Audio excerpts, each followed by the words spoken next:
And Eric Sheets. Hey, we're going to talk through this wild mess of a slate we got going. We're going to get into it. So, Sheets, are you caught up on everything? Do you need any updates or anything? Why? What's up? Oh, just there's been stuff throughout the day. Paul George being out was a little bit more recent. Let me just see. Yeah, I got that. Okay. Yeah. Oh, that does change things a little bit, huh? Yep. And you know who's back in Washington? Ooh, Boban? Westbrook. Oh, no. I'm playing Westbrook in my big buy. Are you really? Not even going to hesitate. I think it's a completely good play. By the way, it even projects well, which again doesn't project well enough maybe for people to play him. But people are not dumb. This is a spot where the high buy ends. He might be like 12 or 15% owned, and he'll be like 3% owned in the other ones. Maybe not that quite that high, but still, I do like the play. I don't think people are going to play him. I think you're going to be in good shape there. I'm just telling you, I got a feeling. Okay. I got a feel it ends up near 10%-ish or something. You know, okay, that's all right. That's fine. Too much ceiling. Yeah, I don't think it's going to be like crazy popular. I hope nobody plays them because I will be playing. Like, it's very easy for me to build now, and I just had to get different in a few spots, and I really like my build. Unfortunately, like the guys Hardy's of all the players in the slate, actually Hardy's the only one that I feel like is a must play. And I'm just going to play him 100%. I understand the ideas of trying to not play him. Fine. I accidentally have Tim Hardaway in my big buy-in lineup right now on DraftKings. I really wasn't trying to get there. I kept ending up with 6K left, and I figured, okay, I may as well take a little bit of the chalk with Jordan because I'm playing Westbrook. I'm playing Kawhi, but one thing I don't think people are going to do now is there's not going to be any ownership at all on Miles Bridges, I don't think, because he's the same price as Kawhi. And so I tried to force Miles Bridges in with Kawhi. Also, PJ Washington not starting is probably a slight bump for Bridges, even though the Bulls are a pretty good rebounding team. So I like some of the stuff I'm doing, you know. But look, a lot of chalk, but I've got my differentiator guys like Westbrook to see what he ends up owned. I do like the Jamal Murray, Kawhi Leonard. That's partly why Bridges will be unowned, same price tag as those guys. I like Aaron Gordon and Michael Porter Jr., but I'm getting less Michael Porter Jr. than I thought I was going to. And I like Plumlee. Like, you can play Plumlee and Jordan together. I think Plumlee is kind of a little bit of a sneaky play today.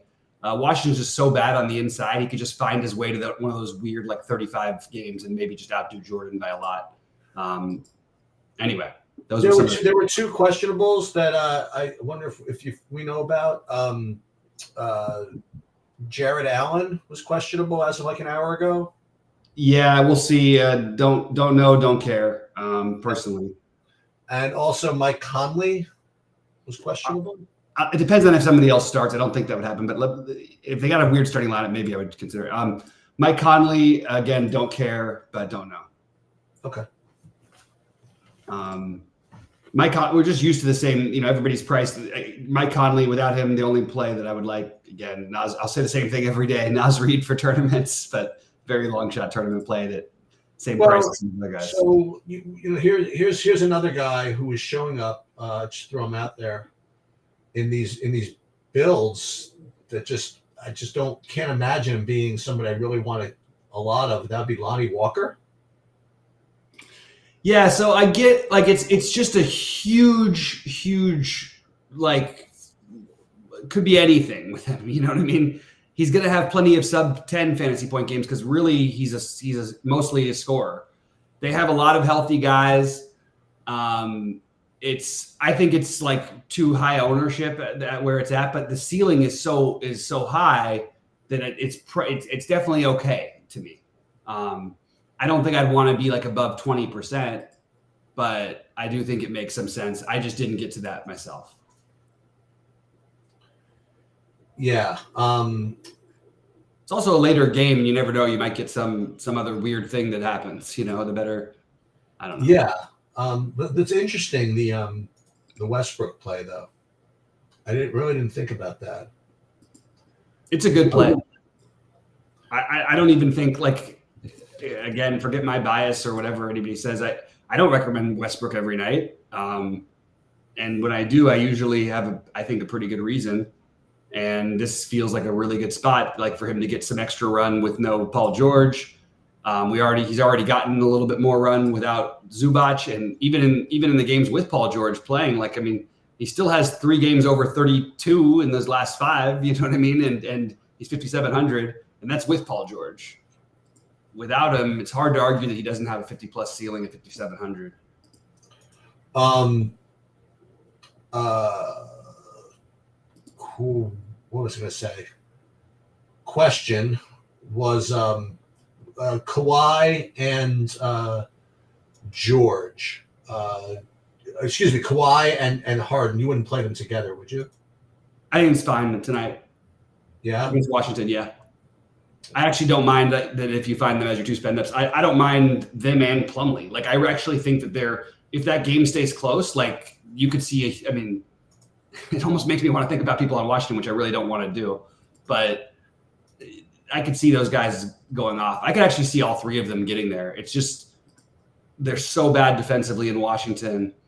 But I like the idea of playing the Kawhi gets us ahead, or one of these guys gets us ahead, and then the other one sort of finishes it. Westbrook kind of finishes it off. I prefer Westbrook with one of them to them together, obviously. So it's a little, it's a little bit interesting. And there's a question in here about thoughts on Norman Powell. I think Norman Powell is a good play, but it's just a matter of what you want to like. You could argue Norman Powell versus Cody Martin, and I'm still not sure that there's a right answer between the 2 of them. Like, it's Cody Martin has had more responsibility lately. Norman Powell has the upside without Paul George. Cody Martin's probably not going to break a slate for you ever, but he's more likely to probably get, the consistent 25 to 30, maybe even 25 to 35. And I think that you've got Norman Powell, who's probably going to maybe have a harder time getting to those numbers, but an easier time getting to 35 plus if things go a certain way. So I think that's the decision you're sort of making if you're thinking about Norman Powell. And then he's also at the same price point as Hardy. So I wouldn't be playing lineups with Norman Powell and without Hardy, for example. What about is there a maximum you would play of Nuggets? No. Honestly, I could see a game. I could see it working out to play 4. I would try to keep it to 3. Okay. Just because, but I think 4 is like I like all of them. I like Aaron Gordon, Jamal Murray, Porter, and Jordan, and I even think Peyton Watson's a good tournament play if you're not playing Jordan, especially. There is a chance Peyton Watson plays some of this game at the 5 because of the way OKC. They have size in Holmgren, but Holmgren doesn't like post up. He's not going to kill you on the boards. They're a bad rebounding team. So that's either really good for DeAndre Jordan or bad that Denver plays small. But I think you have a natural run back in Shea if you did want to play all 4 of them. Then Shea's a great play, isn't he? Yeah, then why not play Shea? I mean, there's no Williams, right? I mean, like. Right. The reason why Shea is maybe not as great a play is because of Jamal Murray, but if you're playing them in the same lineup, it doesn't matter anyway, Right. Because they're both great point guard options, and you've got Hardy also. So, some combination of that, I think that's going to be the way people go. That, and then they'll go with Kawhi. Some people will go with Harden, but it's going to be more Kawhi than Harden. And so you sort of know what everyone's doing, at least as of right now, unless something changes. And Dwayne's in here talking about Westbrook with Powell. And usually I would say, hey, maybe a little overreaching. No, but they could do it with a second unit. And we've seen that with the Clippers where they just sort of keep him out there for a little while and they can cruise. I like the idea of getting one of them, but I think that you can play both of them. And it's weird to feel that way on a night where there's so many different values. And I'm just going to answer MD's question. He says, Bobby, how many Seth Curry? 0. The answer is not going to be Seth Curry on a slate that's like this. Seth Curry would be one of the last guys I would play. Now, if he starts, you could argue for it, but I think you're making an argument that I would rather stay away from. We've seen him start and play like 12 minutes. We've seen him start and have 0 fantasy points. I would not play any Seth Curry. I'm guessing you agree with that, Sheets, right? Yeah. But I will say that you know, that game is threatening to be really ugly. Which one? Oh, the Dallas and Minnesota. Yeah. I agree. So guys off the bench, they could be the winner. They could be in the winner. Let's put it that way. That's the problem. There's 7 guys off the bench. Yeah, I know. That's the only, you know what I mean? I love it. I love the idea. I think one of these guys is going to, if I had to pick like a weird one to take a shot on, it would either be Prosper or Lawson, personally. If the hard part with Dallas is like you can't even figure out a way to make like do you really want to play 4 Dallas guys in the lineup and then run it because you do have one very natural run back. They're not going to be able to rebound Dallas and Rudy Gobert, like I think his projection is too low, but it's probably because factoring the blowout in. But if this game, if he gets his full run, he's going to have like 20 plus rebounds. It won't even be hard for him. I also like the other one. I also like Anthony Edwards. Yeah, I can't get there.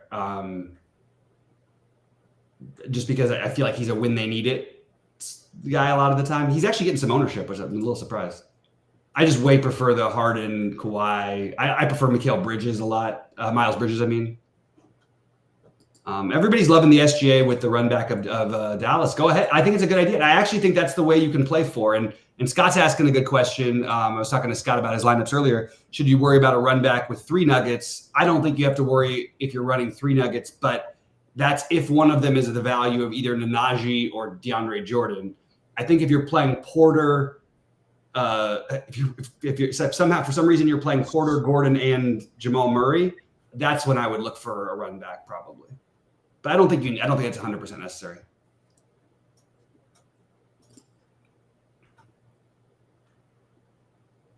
And on FanDuel, the builds are a little bit different. So, I just want to point out a few things. I still love Wembanyama. Now, he's going to be lower owned now, but on DraftKings. But earlier, when I thought he was going to be chalky, I thought the easiest way to get off the chalk is just play him on FanDuel. He's 10-3, and no one's going to play him over there. So, I would. That's one thing that stood out as being different. PJ Washington now off the bench at 6,300. I don't think people are going to go there as much because the projection dropped, but he's still going to get probably the same amount of run. People aren't going to play Caleb, and maybe you do fade Cody Martin over there because he is 5,600. So I think that's probably a good time to fade him. The wild card play I wanted to mention, and it feels so unnecessary right now, but just the ceiling is so immense for this guy. Jonathan Isaac. I'm curious if he ends up starting tonight because he started in the last game and he only played 7 minutes. He is the first back-to-back that he had played in years because he'd come back from his injury, only playing. But his minutes were trending up. And if he somehow was in the starting lineup tonight, especially to go up against, if there's one guy who's physically built to kind of guard Wemby or match up with Wemby, it would be Isaac. So I could see him potentially getting, if he gets 20 plus minutes, he can put up 30 pretty easily. And he's one of the weird FanDuel plays that I thought of. He's also a really good steal block guy against a really sloppy team. So those were just some FanDuel notes I wanted to point out. Yeah, it's I didn't even realize all the Charlotte guys weren't starting. It's just Washington. Yeah. And they're starting McGowan's. And if we get any McGowan, I don't care if McGowan's beats us. We could use him when we were desperate for stuff. We have seen this so many times with him. And someday, yeah, he has a game, but he's started at plenty of times and played almost no minutes. He's incredibly unproductive. He's reached 20 fantasy points once, including a bunch of games where he played over 20 minutes. He reached it 3 times, excuse me. But that's in 40 games. It's really hard for me to get to McGowan's, even though it is a little bit of it's a different value than what other people are going to use. So maybe it's kind of interesting just to change your build up, but I just can't do it. I think I'd rather play Lonnie Walker, but see, at least Lonnie Walker has the upside. I don't know. McGowan's, it's so hard to see when we've just never seen it. Yeah. I'm going to play max of 2 between the Murray, Gordon, and Porter for Denver. Mm-hmm. Just feel like it. Yeah. And there's a lot of plays on the slate, I don't know. I'm going to give Westbrook 26 minutes and see what it does to his projection. Yeah, and then he looks awesome. It's just basically another 3.5 fantasy points. Yeah. Getting to I'm getting a little bit of seems like kind of like a weird play, but Donovan Mitchell. Yeah. It's a dumb start time. It's like you know what I mean? It's like a dumb everything, but he's playing Detroit. You know what I mean? And he could put up 60. With Darius Garland back, I just can't do it. Yeah, I guess. If we're playing Mitchell, we've argued this with Mitchell and Shea over the last weeks. So this would have been the only terrible time to play Mitchell. The one thing is you are getting low ownership today. Oh, and actually, you're not getting low ownership. He's actually projecting pretty well. I still think the price looks fine, but why are we playing the guy who's adding the guard back versus the same price basically for the guy who just lost the second highest usage offensive player on his team in a better game script, a better game environment, and a game more interested in the other side? I just can't get there. I get it. But sometimes logic doesn't win. I do think that taking a shot or two on Nnaji would be interesting a little bit. I'm also surprised that I'm not going to play Amir Coffee just for what that's worth. That's going to come up as a question, possibly. Not my kind of play, but I do think that he's got a reasonable chance to get 20 fantasy points against Washington because it's Washington. Well, I'll tell you another thing, just for the hell of it. There was Zion Williamson was a late add to the injury report this afternoon. Yeah, that's the other one is Brandon Ingram, especially. Yeah, that's a real one. I forgot to mention that because we had so many other things come up, but I think that's so we know Najee Marshall will project well. Larry Nance will project pretty well. Brandon Ingram will project extremely well. And I like Brandon Ingram anyway. So that's something I can actually talk myself into is maybe getting to Brandon Ingram and just hoping it goes my way, I guess. What are your pivots? So if you pivot Ingram and yeah, you could literally do Ingram and either Kason Wallace or Jonathan Isaac, who I mentioned, but the main one would be Larry Nance. You could play Ingram and Nance if he was out instead of right now I've gotten that spot Hardaway Jr. and Aaron Gordon. I think I'd rather play the Ingram Nance if Zion's out or something like that.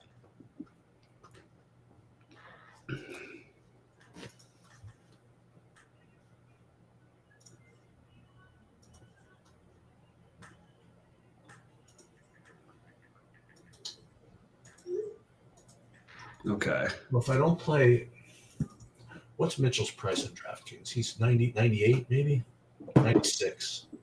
Probably should just find the money for Shea if I'm going to do that. That was just my thought, but I'm not saying it's wrong. Mitchell could easily have a huge game. I don't like the game script. Yeah. I think Cleveland is going to just roll them. Every now and then I'm wrong with Detroit, but I just feel like this is not going to be one of those times. Kevin Knox may start at 3,200. I don't know. That's another one. I don't think I'm going to go near. Other nights I would love to gamble on this, but I just don't think you need to tonight. There's just enough other decent value. Powell, you talked about Powell a little bit, right? Which Norman Powell, yeah. But it's interesting because that with all this Mavs stuff, I'm not getting to more than 2 in almost any lineup. I'm really not either. That's really funny. And that's what's weird is that usually when we see this, we see everybody owned, and it's just not happening. Keldon Johnson out. All right, so that's just a boost for everybody on San Antonio. Probably going to be irrelevant. But good to know. Thank you, MJ. Wemby or SGA? Ugh. That's what I came to terms with. I actually like Wemby, and he's a little bit cheaper, so I'm going to say Wemby. I also like a lot of guards. So, but I do think SGA is the right answer. What about Kawhi or Harden? I mean, the field is definitely going to every projection and every person will say that Kawhi is clearly better. I actually think they're closer than that. I like guards, so I have more Kawhi than I do Harden. But I do think it could easily be that Harden night. You know what I mean? Like, we've seen him just sort of do his thing before, and Kawhi is more than happy just to like let someone else chill and just do whatever. Yeah.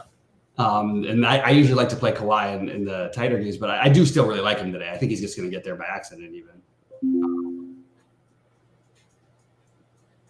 What about Wemby? We talked about him a little bit. That's what I just said. Yeah. I'm just talking. I really like Wemby.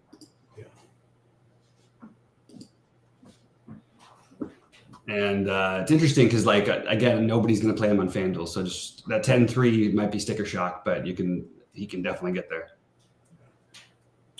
MJ is liking Jimmy Buckets, my guy from my sneaky play from earlier that I didn't end up playing. He's 7,200. It is kind of wild. I cannot not support it. I totally support it. You're here for it. Yeah, he's gonna have like a 50 or 60 one of these. He's gonna have like a 60, honestly, one of these days, and we're gonna be like, what? Why aren't we playing him at 7,200? Mike Conley's in.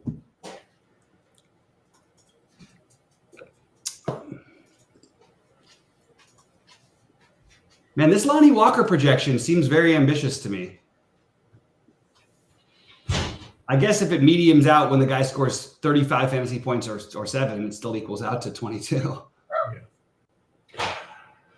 All right, you know what? Mrs. Sheets and I are going out to dinner, so I'm going to get on that. Watch for Zion news. I got to remember to do that. And I guess that's it. Yeah, I'll finish up a few things. All right, man. Yeah.